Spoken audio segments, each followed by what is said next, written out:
Hello students, how are you? All of you are cordially welcomed on my YouTube channel English with Gyanchand Sharma. और आज के इस session में हम जनरल इंग्लिश पढ़ने जा रहे हैं, बेसिक इंग्लिश शुरुआत से। सबसे पहले हम डिस्कस करेंगे कि इंग्लिश को सीखने को लेकर के क्या बैरियर्स हैं, ऐसी क्या इम्पेडिमेंट्स हैं, ऑब्स्टकल्स हैं जिनकी वजह से हम इंग्लिश नहीं सीख पाते। तो देखो, आज हम टेंस शुरू करेंगे, लेकिन टेंस शुरू करने से पहले हम बेसिक पढ़ेंगे। सबसे पहले जानेंगे सब्जेक्ट क्या होता है, वर्ब क्या होता है, ऑब्जेक्ट क्या होता है, कॉम्प्लीमेंट, एडजेक्टिव, एडवर्ब, ये सब हम जानेंगे। क्योंकि किसी भी सेंटेंस में, चाहे कोई भी क्लॉज हो, कितना भी बड़ा सेंटेंस क्यों नहीं हो, उसमें 5 एलिमेंट्स होते हैं, सब्जेक्ट, वर्ब, ऑब्जेक्ट, कॉम्प्लीमेंट। तो इन सब के बारे में हम डिस्कस करेंगे। सबसे पहले मैं आपको ये बता देता हूँ कि हम इंग्लिश क्यों नहीं सीख पाते हैं, ऐसी क्या लर्निंग बैरियर्स हैं। तो देखिए, आप अच्छे से जानते हो, you are well acquainted, Hindi है, ये हमारी फर्स्ट लैंग्वेज है। फर्स्ट लैंग्वेज का मतलब है हमारी मदर टंग है, ठीक है। और दूसरी जो हमारी लैंग्वेज हो जाती है वो है इंग्लिश, जिसको हम सीखने जा रहे हैं। तो ये हमारी सेकंड लैंग्वेज हो गई, जिसको हम टारगेट लैंग्वेज बोल देते हैं।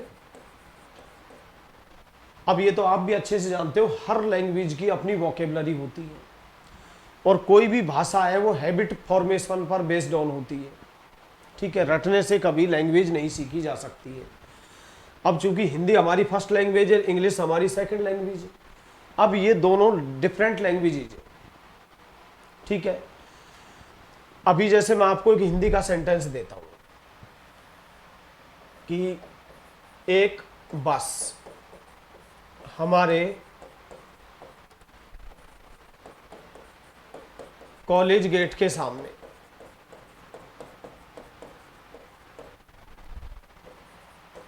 4 पदयात्रियों को टक्कर मार देती है। यह अपना हिंदी का सेंटेंस है, ठीक है। ये सभी के समझ आ रहा है। कारण क्यों है? क्योंकि हिंदी हमारी मदर टंग है, और यहाँ पर हमारे माता पिता के द्वारा बोली जाती है। यहाँ पर हमें टोटली एटमॉस्फेयर मिलता है।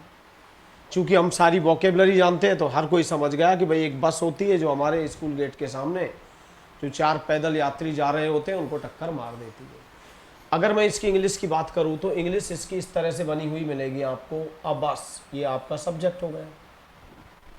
अभी पढ़ाऊंगा मैं टेंस में कि प्रेजेंट इंडेफिनिट टेंस में कौन सी वर्ब आती है, पहचान क्या होती है, जो भी हो बाद की बात है।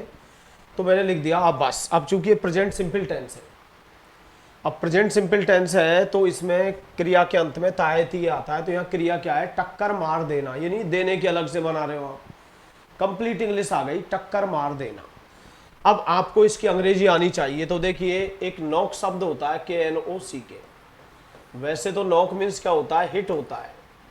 अभी इस नॉक में आप डाउन शब्द लगा दीजिए, एडवर्ब का यूज कर दीजिए, फ्रेजल वर्ब बन जाएगी, जिसका अर्थ हो जाएगा टक्कर मारना। क्या हो जाएगा? टक्कर मारना। तो मैंने कहा कि अब बस नॉक्स डाउन, एक बस टक्कर मार देती है, ठीक है। तो मैंने क्या कहा, इंग्लिश में सबसे पहले सब्जेक्ट आता है, तो ये बस हो गया। क्रिया हो गई नॉक्स डाउन, टक्कर मार देती है, ठीक है। अब उसके बाद आता है ऑब्जेक्ट। अभी आप ऑब्जेक्ट ढूंढना भी नहीं जानते, सब्जेक्ट के बारे में भी नहीं जानते, तो ये सब कुछ आपको बेसिक में पढ़ाया जाएगा। तो मैंने कहा कि अब बस नॉक्स डाउन, एक बस टक्कर मार देती है। कितने पदयात्रियों को? 4, FOUR। अब चूंकि मैं 4 लिखूंगा तो नाउन कैसी आएगी? प्लूरल। तो जो व्यक्ति पैदल चलता है उसको हम क्या बोलते हैं? पेडेस्ट्रियंस। तो पेडेस्ट्रियंस नाउन प्लूरल आएगी।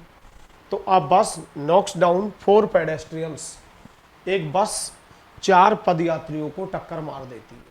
तो देखिए, आप अंग्रेजी क्यों नहीं समझ आती है? चूंकि हिंदी में तो आपको आता है टक्कर मारना, लेकिन जब तक आप इंग्लिश की वोकेबलरी नहीं सीखोगे कि टक्कर मारने की अंग्रेजी नॉक डाउन होती है, तो अंग्रेजी कहाँ से समझ आएगी?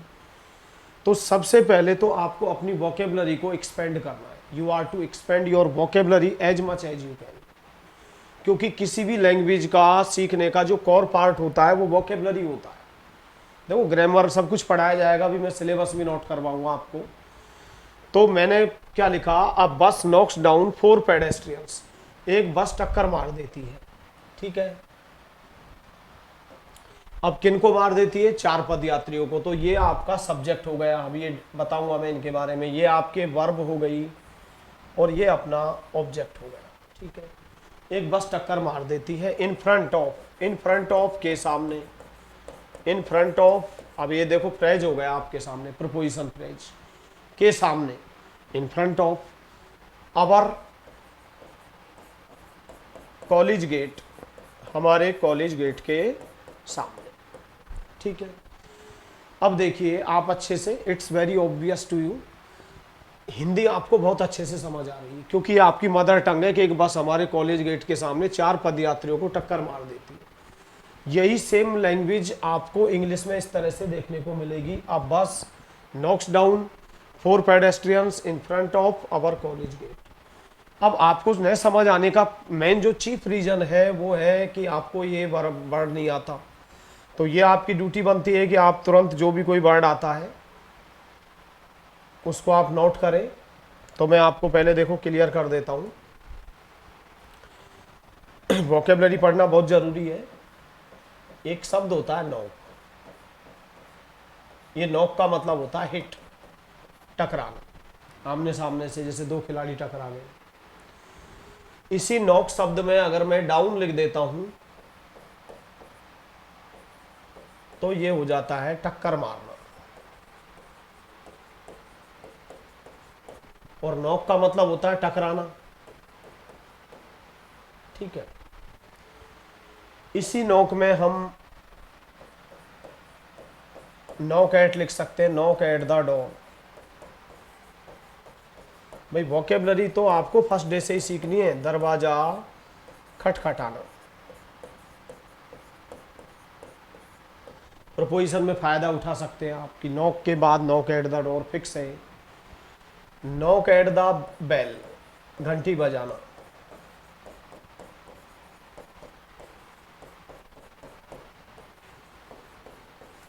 घंटी बजाना। अब आप इंग्लिश, एक तो हिंदी में बोले कि दरवाजा कौन खटखटा रहा है, आप इंग्लिश बोलिए who is knocking at the door, ठीक है। एक बहुत अच्छा मोस्ट इंपॉर्टेंट यूज आपके most of the competitive exam में पूछा जाता है, नॉक अगेंस्ट अ वॉल। यदि कोई व्यक्ति दीवार से टकरा जाए तो नॉक अगेंस्ट अ वॉल।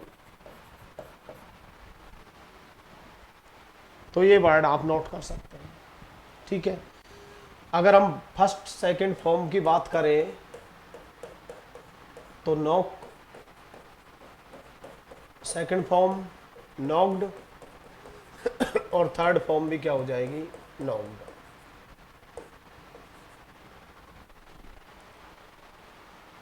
एक चीज क्लियर हो गई, ठीक है। आप नोट कर लेंगे, नॉक का मतलब क्या होता है, हिट, टकराना, आमने सामने से भिड़ जाना। नॉक डाउन, टक्कर मारना। नॉक एट द डोर, दरवाजा खटखटाना। नॉक एट द बेल, घंटी बजाना। और नॉक अगेंस्ट अ वॉल, दीवार से अगर कोई टकरा गया तो भी हम किसका यूज करते हैं, नॉक अगेंस्ट अ वॉल। यानी वॉल शब्द दिया हुआ है तो किसका यूज करेंगे, अगेंस्ट का, ठीक है। अब मैंने एक फ्रेज सीख लिया कि भाई के सामने, के सामने, तो मैंने याद कर लिया, फिक्स हो गया है। इन front of, in front of, in front of, ठीक है। अब आपके एक वर्ड होता है पदयात्री, तो मैं आपको एक वन वर्ड भी लिखवाऊंगा। एसएससी में काफी बार पूछा गया है कि one who walks on foot, कि एक व्यक्ति जो कि पैदल चलता हो, कोई भी व्यक्ति जो पैदल चलता है। अब देखो यह पैदल की अंग्रेजी भी, अब यही तो वैसे यही प्रॉब्लम तो है, आप हिंदी में तो जानते हो पैदल, लेकिन आप इसका फायदा तब उठा पाएंगे जब आप इंग्लिश में जानोगे ऑन फुट। अगर हम एसएससी सीजीएल की बात करें 2017 की, तो उसके पेपर में बाय फुट दे रखा है, तो एरर हो गई, प्रपोजिशन पर बेस्ड ऑन एरर हो गई, क्योंकि फुट से पहले बाय का प्रयोग नहीं होता बल्कि किसका यूज होता है, ऑन का। तो मैंने कहा कि एक व्यक्ति जो पैदल चलता हो वो क्या कहलाता है, पेडेस्ट्रियन। तो ये पदयात्री की अंग्रेजी हो गई। वन वर्ड का वन वर्ड सीख लिया हमने, पेडेस्ट्रियन। भाई बेसिक भी सीखो, टेंस भी सीखो और अपनी वोकेबलरी भी अच्छी करो। ओवरऑल इंग्लिश पढ़ी आप तो आपको कहीं भी प्रॉब्लम नहीं होगी। तो हमने देखा कि एक व्यक्ति जो पैदल चलता है उसको हम पेडेस्ट्रियन बोलते हैं। पैदल की अंग्रेजी ऑन फुट। फुट से पहले प्रपोजिशन पूछे आपको ऑन का यूज करना है। अब हम यहाँ वापस आ जाते हैं उसी सेंटेंस को लेकर के। मैंने आपको क्या लिखा था सेंटेंस में कि एक बस हमारे कॉलेज गेट के सामने, एक बस हमारे कॉलेज गेट के सामने 4 पदयात्रियों को टक्कर मार देती है, टक्कर मार देती है। ठीक है, अब सबसे पहले मैंने आपसे क्या कहा, हिंदी में सबको समझ आ रहा है, प्रेजेंट सिंपल टेंस है। सबसे पहले हम सब्जेक्ट का यूज करेंगे, फर्स्ट ऑफ ऑल। तो सब्जेक्ट हो गया बस। इसके बारे में आपको बहुत अच्छे से डीपली बताऊंगा, what do you mean by subject, verb, object, complement and so on, जो भी है। तो अब बस, अब चूंकि प्रेजेंट सिंपल टेंस है तो मैंने फर्स्ट फॉर्म में किसका यूज कर दिया, एस का। अब बस नॉक्स डाउन, एक बस टक्कर मार देती है। ठीक है, कितने लोगों को, 4 पदयात्रियों को, 4 पेडेस्ट्रियंस। अब मैं ये नहीं चाहता कि आप अंग्रेजी को रट करके कभी लैंग्वेज नहीं सीखी जा सकती है। ये जो 4 शब्द है मैं इसके बारे में पढ़ाऊंगा। कोई भी शब्द जो नाउन से पहले यूज होता है वो एडजेक्टिव होता है। निश्चित है, ये गिनती नहीं है, ये एडजेक्टिव ऑफ नंबर है। ये भी हम डिस्कस करेंगे। इंग्लिश में 2 तरह के एडजेक्टिव होते हैं, सॉरी एडजेक्टिव ऑफ नंबर के बारे में बात करेंगे। इंग्लिश में जो एडजेक्टिव ऑफ नंबर है उसके 2 प्रकार होते हैं, एक तो डेफिनेट होता है और एक इनडेफिनेट। अब कल को मैं ये कह दूं आपसे कि अनेक लड़कियां, मैनी गर्ल्स। अब भाई ठीक है, ये तो पता लग गया कि लड़कियां कितनी है, अनेक, लेकिन ये तो पता नहीं लग पा रहा कि संख्या में कितनी है। तो ये एडजेक्टिव ऑफ नंबर तो है, लेकिन ये इनडेफिनेट है, अनिश्चित है। एक आपके डेफिनेट एडजेक्टिव ऑफ नंबर होते हैं, और डेफिनेट जो एडजेक्टिव ऑफ नंबर होते हैं वो भी 3 भागों में क्लासिफाइड किए गए हैं। क्लासिफाई का मतलब होता है वर्गीकृत करना, कोई चीज को बांटना। तो एक तो कार्डिनल में, कार्डिनल एडजेक्टिव्स, कार्डिनल में आएंगे आपके 1 2 3 4 5 6 7 8 9 10। एक आपके ऑर्डिनल होते हैं, first, second, third, fourth, fifth, sixth, seventh, eighth. और मैं आपको नियम भी पढ़ाऊंगा कि ऑर्डिनल एडजेक्टिव से पहले दा का यूज होता है। तो आप क्या लिखेंगे, the first, the second, the third, the fourth, the fifth, the sixth, the seventh, the eighth. तो और एक आपके मल्टीपल होता है, सिंगल, डबल, ट्रिपल। तो इंग्लिश में ये जो है ये एडजेक्टिव ऑफ नंबर है, और चूंकि निश्चित संख्या बता रहा है कि पदयात्री कितने हैं, 4। और एडजेक्टिव में भी ये डेफिनेट है, डेफिनेट में भी ये कार्डिनल एडजेक्टिव है। तो हम आगे चल के डिस्कस करेंगे। 1 2 3 4 5 ये सारे किस्म आते हैं कार्डिनल एडजेक्टिव में। यानी एडजेक्टिव ऑफ नंबर के 2 प्रकार होते हैं, एक तो इनडेफिनेट, इनडेफिनेट में तो निश्चित संख्या का पता नहीं होता है, और जो डेफिनेट होता है उसमें निश्चित संख्या का पता चलता है। अब देखिए हमने क्या क्या सीख लिया। ये सब्जेक्ट हो गया, क्रिया नॉकडाउन हो गई, पदयात्री की इंग्लिश सीख ली। ये 4 क्या हो गया, एडजेक्टिव ऑफ नंबर हो गया। और कहा, और एक फ्रेज हो गया, इन फ्रंट ऑफ के सामने, of our college gate, college gate के सामने। तो देखिए इंग्लिश बन गई। और देखते हैं अभी हम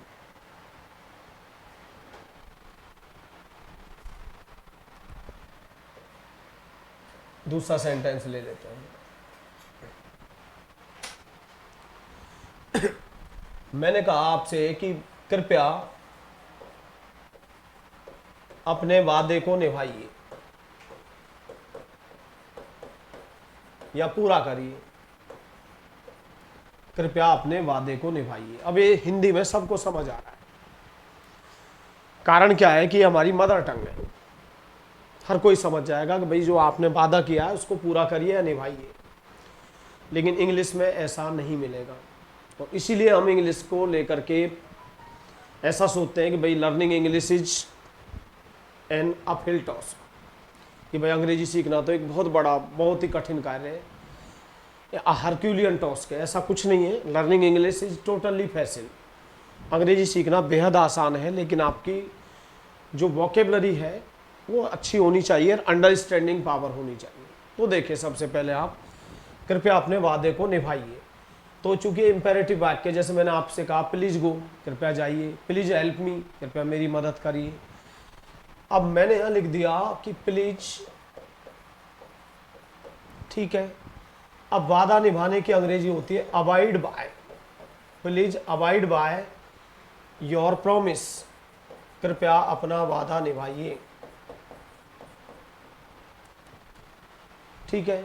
अब देखिए, आप हिंदी में तो बोल रहे हो निभाइए, लेकिन इंग्लिश में तो निभाइए थोड़ी लिखा आएगा। इंग्लिश में क्या आएगा? Avoid by. और इंग्लिश का आप तभी फायदा उठाएंगे जब आपको पता हो कि अवॉइड के बाद बाय प्रपोजिशन आता है। क्योंकि अगर आप एसएससी की बात करें 2015 में 10+2 CHSL में एक क्वेश्चन दे रखा है अवॉइड ऑन प्रॉमिस, तो आप तुरंत एरर डिटेक्ट कर सकते थे कि ये जो एरर है ये किस पर बेस्ड ऑन है? प्रपोजिशन पर।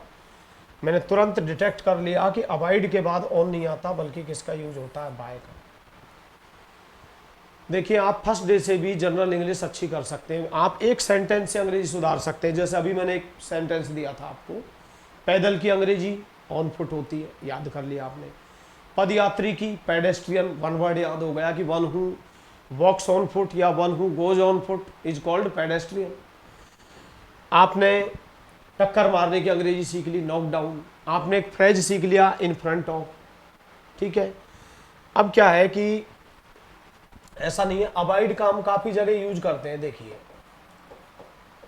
अवॉइड बाय प्रॉमिस, वादा निभाना, तब हम बाय का यूज करेंगे।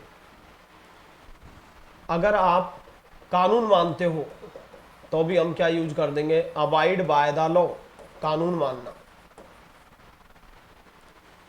यदि आप किसी नियम का पालन करते हो तो भी हम किसका यूज करते हैं? अवॉइड बाय का। अवॉइड बाय द रूल, कोई भी आप नियम या कायदे का पालन करते हो तो आप क्या यूज करेंगे? अवॉइड बाय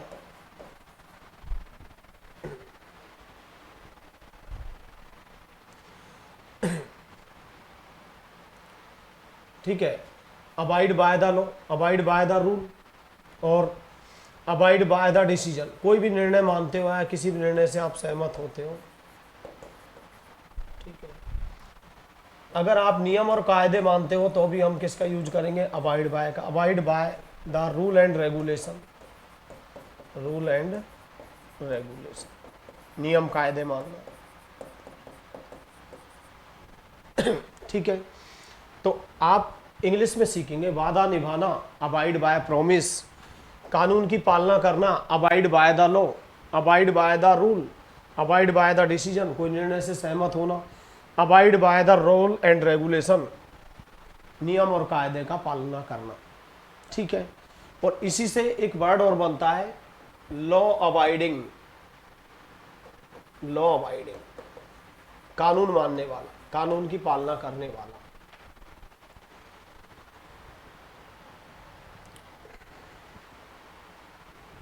जैसे मैंने कहा कि मैं कानून का उल्लंघन नहीं करता हूं, क्योंकि मैं एक कानून की पालना करने वाला नागरिक हूं।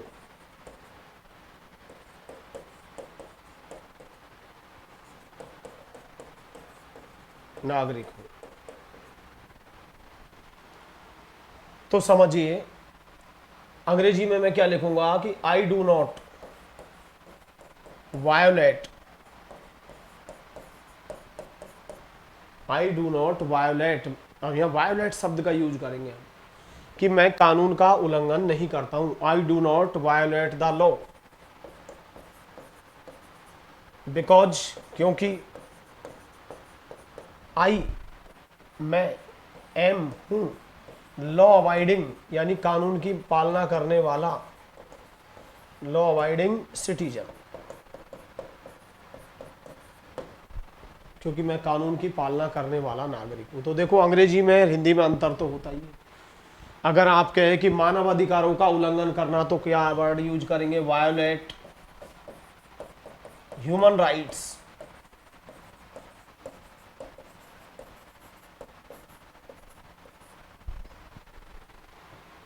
तो देखिए हिंदी और इंग्लिश में आपको अंतर तो करना ही पड़ेगा। कानून मानना, अबाइड बाय द लॉ, तो वहां मानना नहीं आएगा। पालना करना, आपको कौन सा वर्ड आना चाहिए, अबाइड बाय। अभी मैंने और वाक्य दिया आपको कि कृपया मिठाई वाले की दुकान पर जाइए या हलवाई की दुकान पर जाइए, दुकान पर जाइए और मेरे लिए कुछ स्वादिष्ट मिठाइयाँ लाइए।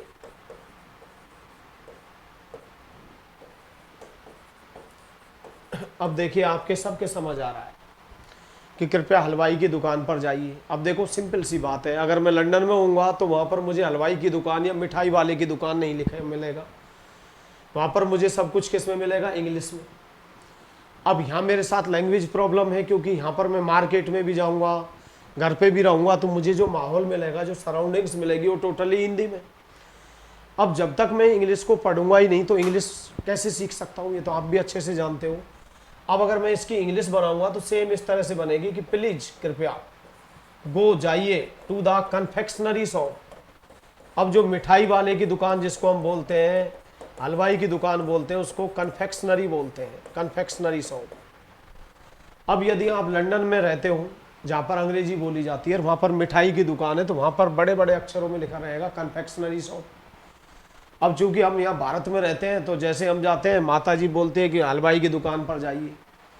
अब अगर हम लंदन बॉर्न होते जहाँ की मदर टंग इंग्लिश है, तो मदर हमसे क्या बोलती कि please go to the confectionery shop. तो आप एक तो हलवाई की दुकान बोलेंगे, लेकिन अंग्रेजी में तो आपको क्या लिखा आएगा, confectionery shop. Please go to the confectionery shop and और फेच, फेच मीन्स लाइए। अब आपने तो बस एक वर्ड पढ़ के छोड़ दिया, ब्रिंग मीन्स लाना, ब्रिंग मीन्स लाना। भाई फेच वर्ड भी तो यूज कर सकते हैं, एंड फेच मी, और लाइए, सम कुछ, डेलिशस स्वादिष्ट, स्वीट्स।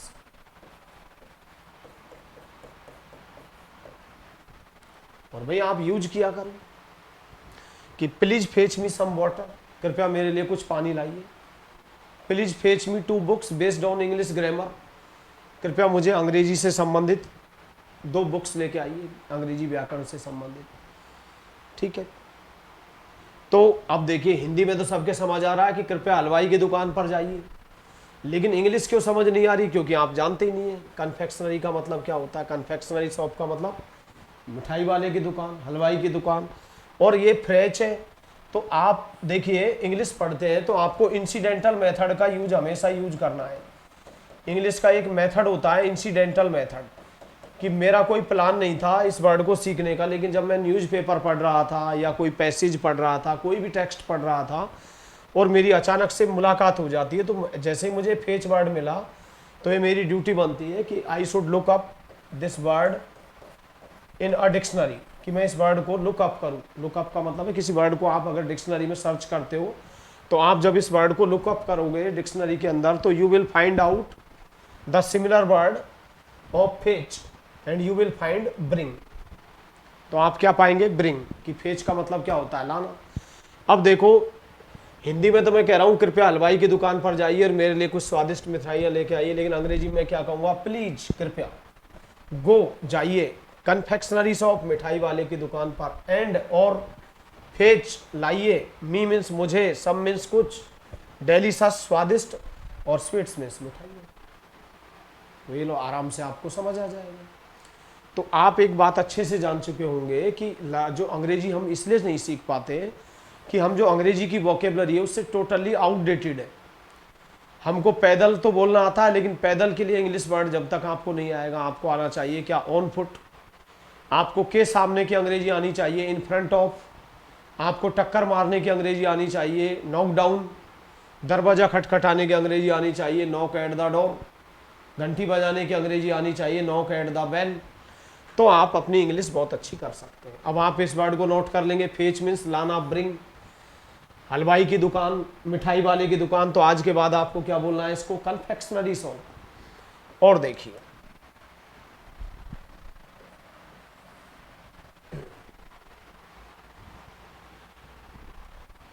वह अपनी मरणासन पत्नी को देखकर फूट फूट कर रोता है।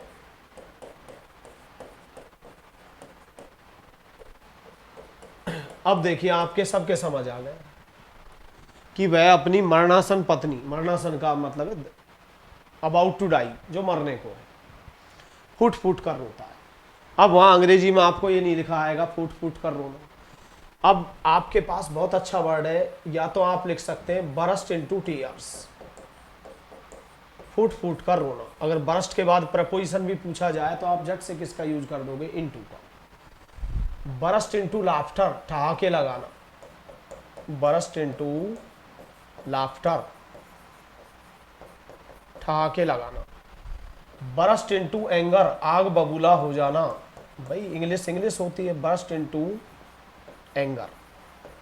तो एक तो मुझे बेनिफिट मिला, सीजीएल में 2017 का पेपर आप देख सकते हैं, बरस्ट के बाद एंगर दे रखा है, प्रपोजिशन पूछा गया है, बरस्ट इनटू एंगर लिख दो, कुछ भी नहीं।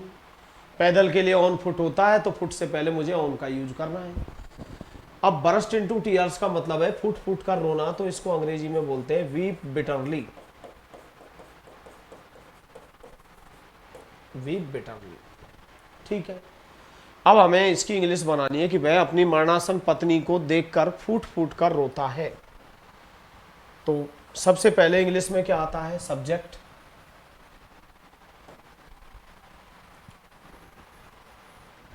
क्या आता है, सब्जेक्ट। तो सब्जेक्ट मैंने क्या लिखा, ही बरस। भाई सब्जेक्ट एक वचन है, प्रेजेंट सिंपल टेंस है, तायती आ रहा है, फर्स्ट फॉर्म में क्या लगेगा, एस। तो ही बरस इनटू टीयर्स, वह फूट फूट कर रोता है। टू सी, देख करके, हिज मॉरीबंड। अब देखो आपने वर्ड सीख लिया, मॉरीबंड वाइफ। अब इंग्लिश क्यों समझ नहीं आती है, फिर मैं वही बात कर रहा हूं आपसे। देखिए, आप ये वाक्य सीखोगे, गाय दूध देते हैं, पक्षी आकाश में उड़ते हैं, तो आप अपनी इंग्लिश कभी अच्छी नहीं कर सकते। ओवरऑल इंग्लिश पढ़नी हमें, हर तरह की जो जनरल वोकेबलरी है उसको अच्छे से समझना है। और मैं तो यही कहूँगा कि eventually you are to enhance your vocabulary if you want to speak fluently without making any pause, without any hesitation. So first of all, you are to expand your vocabulary as much as you can, because it is the integral part of any language. It is the core part of any language. तो कोई भी भाषा सीख रहे हैं, चाहे मैं हूँ आप हो, सबसे पहले अपन को अपनी जो वोकेबलरी है वो जितनी मजबूत कर लेंगे। आप ये मानिए कि भाई हिंदी में तो फूट फूट कर रोना होता है, लेकिन अंग्रेजी में सीखिए ना आप, बरस्ट इनटू टीयर्स। आप हिंदी में खूब बोलते हो भाई वादा निभाना, आप तो अवॉइड बाय प्रॉमिस सीखिए। आप हिंदी में पैदल बोलना बोलते हो, ऑन फुट सीखिए। आप धीरे धीरे अगर ऐसे पढ़ते रहेंगे, एक दिन में कोई विद्वान नहीं होता। के सामने इन फ्रंट ऑफ हो जाएगा, टक्कर मारना नॉकडाउन हो जाएगा। तो मैंने कहा ही बरस्ट इनटू टीयर्स, वह फूट फूट कर रोता है। टू सी, देख करके, हिज मीन्स अपनी।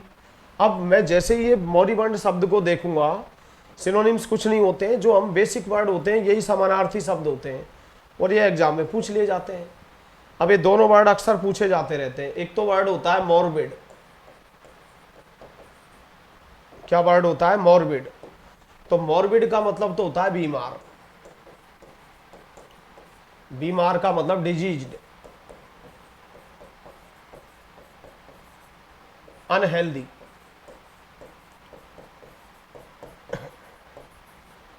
एक तो मॉर्बिड होता है बीमार, और एक होता है मोरिबंड, और मोरिबंड का मतलब होता है जो अबाउट टू डाई, जो मरने को है, अबाउट टू डाई या डेड सम,